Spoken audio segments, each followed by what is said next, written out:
Hey viewers, welcome back to the channel. Today we're talking kind of appliances, mainly kitchen appliances, but also like washer and dryer. Showing you kind of what we did and how we did it and why we did it. So kind of a bridge video of appliances as well as kitchen and that kind of thing. So I'm in the laundry room, so I'll start off with that.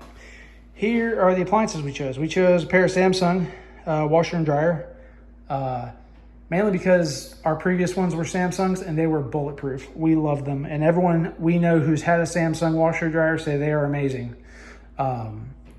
Mixed reviews about all the kitchen stuff, like kitchen fridges and whatever. I've heard, I don't know. I've heard mixed reviews, but the Samsung washer and dryers, absolutely amazing. So we went with a Samsung on those. These ones happen to have Wi-Fi to let you know that your clothes are dry, which is, I guess, a cool feature. I didn't know I needed it, but I'm glad I have it. Moving on into the kitchen. So here is how the kitchen turned out. Granite countertops, cabinets, etc. For appliances, we went with Kitchenaid for all the kitchen stuff. So black stainless in color for most of it.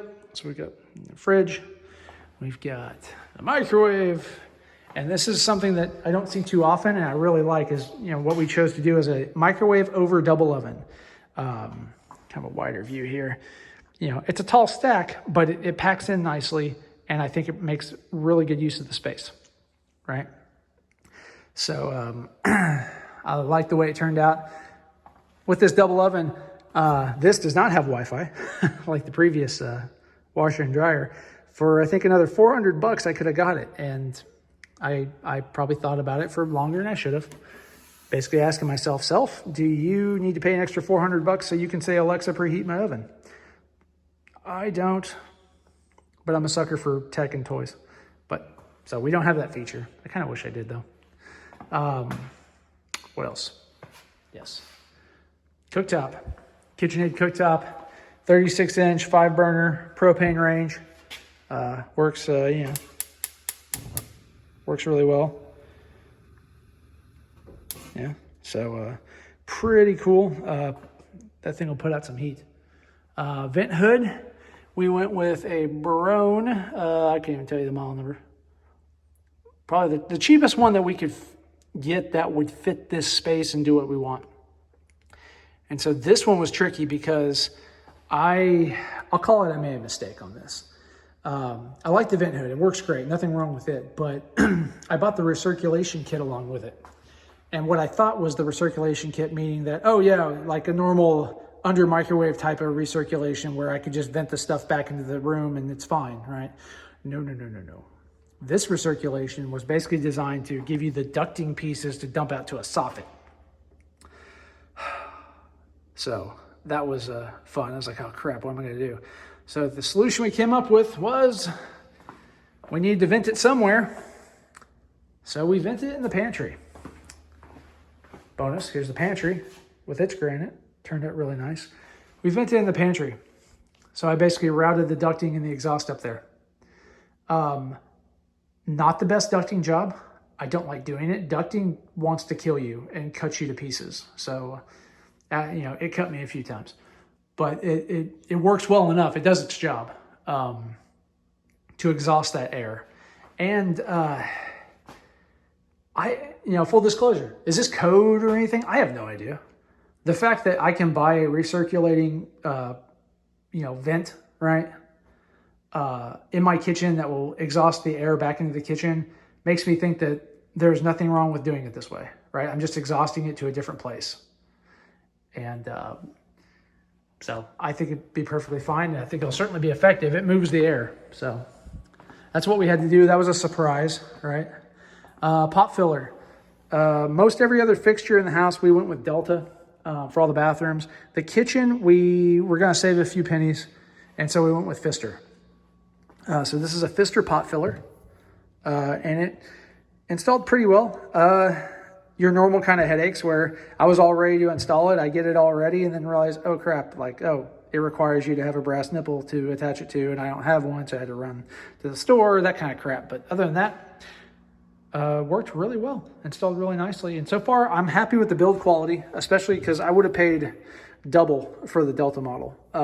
And Delta makes wonderful stuff. So we'll see how long this lasts. But this was a nice balance between, you know, a $500 Delta and like a $90 Chinese special on Amazon. All right, so this was a good middle ground. And then let's hear, go dishwasher next. KitchenAid dishwasher. I mean, nothing, you know, I haven't even like unpacked it all yet and tested it. So, but it's there and it's powered. And then here's the kitchen sink. Again, a Pfister faucet. We went with the farmhouse sink, but with 2 bowls. We like the separation on that. And let me show you real quick what's going on down here, because it's a little complex, a little more complex, I suppose. So there is, well, if you can see and recall from previous videos, you see that electrical whip right there? That was our stub up, right? So we connected it over here into this box. Now I've got 2 circuits going into that. Well, yeah, I've got 2 circuits going into that box. The first circuit is that dishwasher dishwasher disposal circuit, and I have that running into the outlet. And from that, I've got that outlet split where the top plug is attached to that switch and the bottom one's always hot. Top plug is for the disposal, bottom plug always hot to the dishwasher. I put that switch there as a kill switch. Wife requested that because we did the above counter push button switch you can see there. That works well. But she wanted a kill switch just in case, like where if someone's jacking with that switch and you wanted it to turn off for whatever reason, someone's working on this or whatever, that you could have a kill switch. I thought it was a good idea and I already had the parts. So I went ahead and wired that in and it'll just stay on most of the time. And then you can see that conduit coming out. That is feeding the outlet on the end of the island. So that second circuit just passes through that box and goes along. Actually, it doesn't pass through, it actually splices. There are splice points there. And that goes along. And you can see the garbage disposal, just a incinerator, half horse, nothing fancy. Here's the piping we had to do for the drain. You know, I'm showing this just because it's, you know, it has a little more complexity to it. So we have a 2-inch stub out, right? We go into a 2-inch T, and then the top of the T, I've got a Studer valve, an air admittance valve, right? Because since we can't run a traditional vent in the island without doing a loop and stuff, and we didn't want to do that, we just decided to use a vent. And then out of the other T, I've got my reducer to 1.5 inches, and then my trap adapter. So that's the way I decided to go.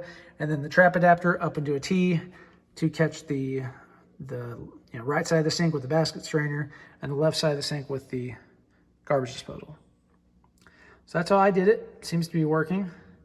And then also on the back there for the push button, that is an incinerator push button system. And all that seems to work very well so far.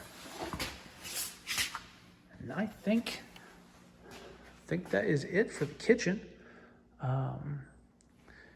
Cabinets turned out pretty well. We did this for the cabinets as far as a built-in, right, with the dual trash cans, and they are filthy because of construction. But the slide out trash cans, that was one extra we popped for. Everything has soft close hinges, and then you can see the granite turned out really well. Couple little things in the kitchen, a couple of USB plugs. One there and then one on the end of the island. Decided to also do all 20 amp plugs in the kitchen just to have the flexibility if we ever get, like the big mixers or anything like that. There's that plug on the end of the island. I think it's also worth noting, I think technically, my island is in code violation for electric, and I'll tell you why. I have to have a plug out here in the island, but I think due to the square footage of the island, I should have a plug either in the center here and or on the other end. But 1, I'm out in the county. 2, it's not a safety hazard or anything. And 3, I didn't want one there. Like, this is a shelf. These are cabinets. I don't want a plug there. I really don't. So if I ever need to put one in, I can put one in later without too much fuss, but I just don't want one there. So I didn't put one in there. To me, that's some nice freedom of building and doing your stuff out in the sticks, as it were, where there's no inspections and no permits. That doesn't mean that, just do stupid things, right? Code exists for a reason, but understand the code so you know why you're obeying the rules and also know why you're breaking the rules if you're going to break the rules. So, because a lot of code is stuff like that, where you have the island. Well, why? Why is it that way? It's because of extension cords and more outlets so you don't have extension cords creating trip hazards everywhere. Okay, that's a reasonable safety thing, but the lack of those outlets doesn't make the place inherently unsafe. It just means, hey, you have to watch out for extension cords. So, anywho, that's a little bit of a rant, but that's kitchen. Oh, under cabinet kitchen lighting. This turned out really well, I thought. I may still put another one. Over here. Under there, there's a little bit of a dark spot, but yeah, I think that's about it. That's the video for the kitchen. Hope you guys enjoyed it, and thanks for watching.